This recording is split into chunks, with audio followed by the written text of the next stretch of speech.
potentially. f4 seems to hem in the dark square bishop. It looks a bit positionally suspect. Knight c4 was played. To queen e2. It seems black is developing a positional advantage. Rybka likes black, fully equalised according to Rybka. So white's trying to break through now on the king side, rather crudely. g4. The problem is, the dark square bishop looks horrendous behind these pawns, and also the knight on c4 is not very pleasant to face. So fg. Now bishop b4. So what's the idea of bishop b4? Well, it's tying down the queen, because now knight takes b2s are in the air, and they're in the air anyway. If the knight moves, then knight takes b2. This pressure has got to be factored in on c3 and b2 now. Rook takes g4, knight e7.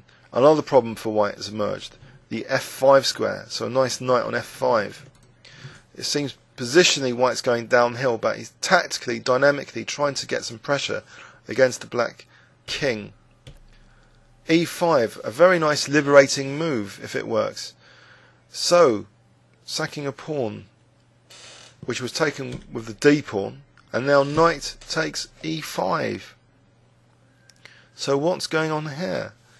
After rook takes, queen takes, why can't white just do f takes e5? Let's have a quick look. F takes e5.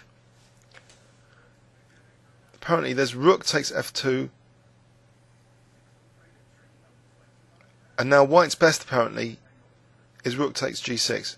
So with rook takes f2, black is decoying the protection of the queen on the rook. So that was black's idea.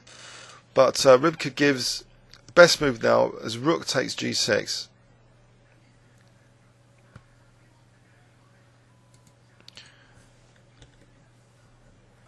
So let's imagine rook takes g6. Knight takes g6, queen takes f2. Black's doing fine here apparently, because queen c1, and here d4. Very interesting. So d4 wrenches open the queen for use on this diagonal. So let's see, e takes. There's also knight f4 now, because that's the queen supporting knight f4. And knight takes d3, so that would be a disaster for white. So this d4 is a very nice move, puncturing the diagonal, allowing control of f4. And here, if e6, check, followed by queen takes e6. So black seems to have fully equalised, basically, with this liberating e5 move. Very clever stuff. And knight takes e5. So the idea is rook takes f2 and queen takes g4. So what did white do? How did the game continue? White just played the meek rook g1. So losing his light square bishop. And black's really positioning on top now, because this bishop's still horrendous. These pawns are not very useful. The light squares are weak. So positional advantage for black. Check, discovered check. Taking on e3. And it looks as though black's got a massive positional advantage here. Check. So out of all that, a clear pawn up, still with a much better position, and a lot of pressure on the c file, a lot of pressure on the diagonal. Rook on the 7th now, winning another pawn, winning the exchange. But it seems white's temporarily managed to do this trick to win 2 pieces for the rook, but it's not enough even after winning that, because after check, king f7, how is the knight defended? So basically white had enough. He didn't even bother taking on d4, he just resigned. So what did we learn about the resources in this game? So the exchange variation. Black is not afraid for this exchange variation here, it seems, because he's prepared to vary with knight d7, and the battle of the c4 and c5 squares I think is a strategic theme to be aware of, and black was able to pursue that battle by giving up the light square bishop, so not having to worry about c5 so much, trying to instead block white's bishop, but then white came kind of aggressive on the king side, and we saw that black had to play a very clever move, maybe, to ease his defensive task. Otherwise, white would have been playing rook g1, and maybe really justified his extra light square bishop as an attacking piece against black's king. So black was clever now to just sack a pawn to try and erase this attack, to try and get the game back to a positional battle where these pawns are not very good for this hemmed in bishop.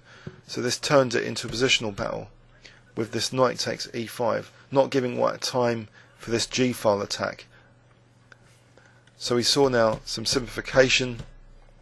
The poor light square bishop was removed, leaving this horrible dark square bishop.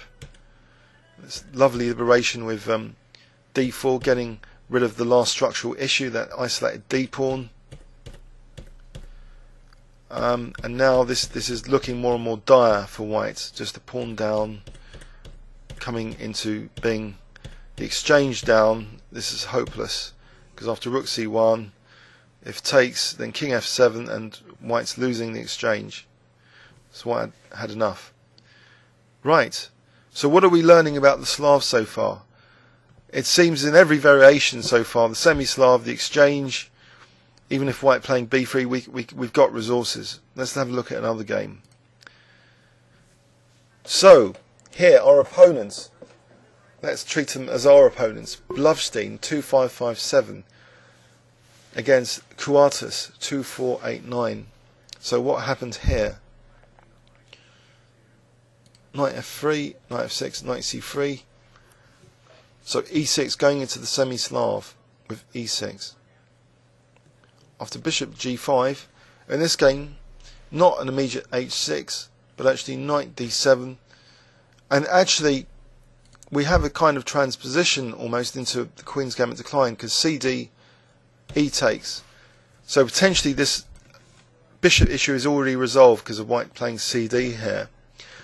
And we haven't got the symmetry, which makes the position a bit more interesting. So white's got a potential minority attack plan later, though, which is one of the fundamental problems of the Queen's Gambit declined. So maybe it helps to know how to play the Queen's Gambit declined here. This isn't really pure Slav territory, it's a transposition. So what black played here was actually knight h5. After bishop takes, queen takes, h3 was played, knight f6. I'm wondering, should we look at the rest of this game, because it's not pure Slav territory, or not? Let's just briefly run through it. So white tried to play very aggressively, trying to hack black's king. So aggression was a feature of the Olympiad. The country versus country format may be inspiring more attacking play. So knight f8. So black's trying to perhaps develop some counterplay now with b5, but he's securing his centre first, maybe trying to discourage e4 from white. So h4, g6, rook hg1. So white's, no mug, he's 2557, he's going for this kind of aggressive attacking formation, and rerouting his knight on the queen side maybe to support h5, if knight g3 and h5. But now c5, and black's gaining some counterplay, winning that light square bishop, offering it back immediately to force some simplification. So white wants a hacking game again, and black really wants a positional game. On the other hand, as well as the king safety issue, black has the structural d5 isolated pawn issue. So what's black going to do here? Rook c5. He just took on h5, remarkably.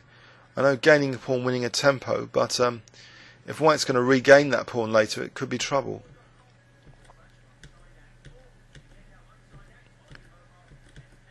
So it seems black's calculating a lot, maybe, to make sure his king's not going to be mated. Seems a dangerous position, but knight takes f6 now, winning that form pawn.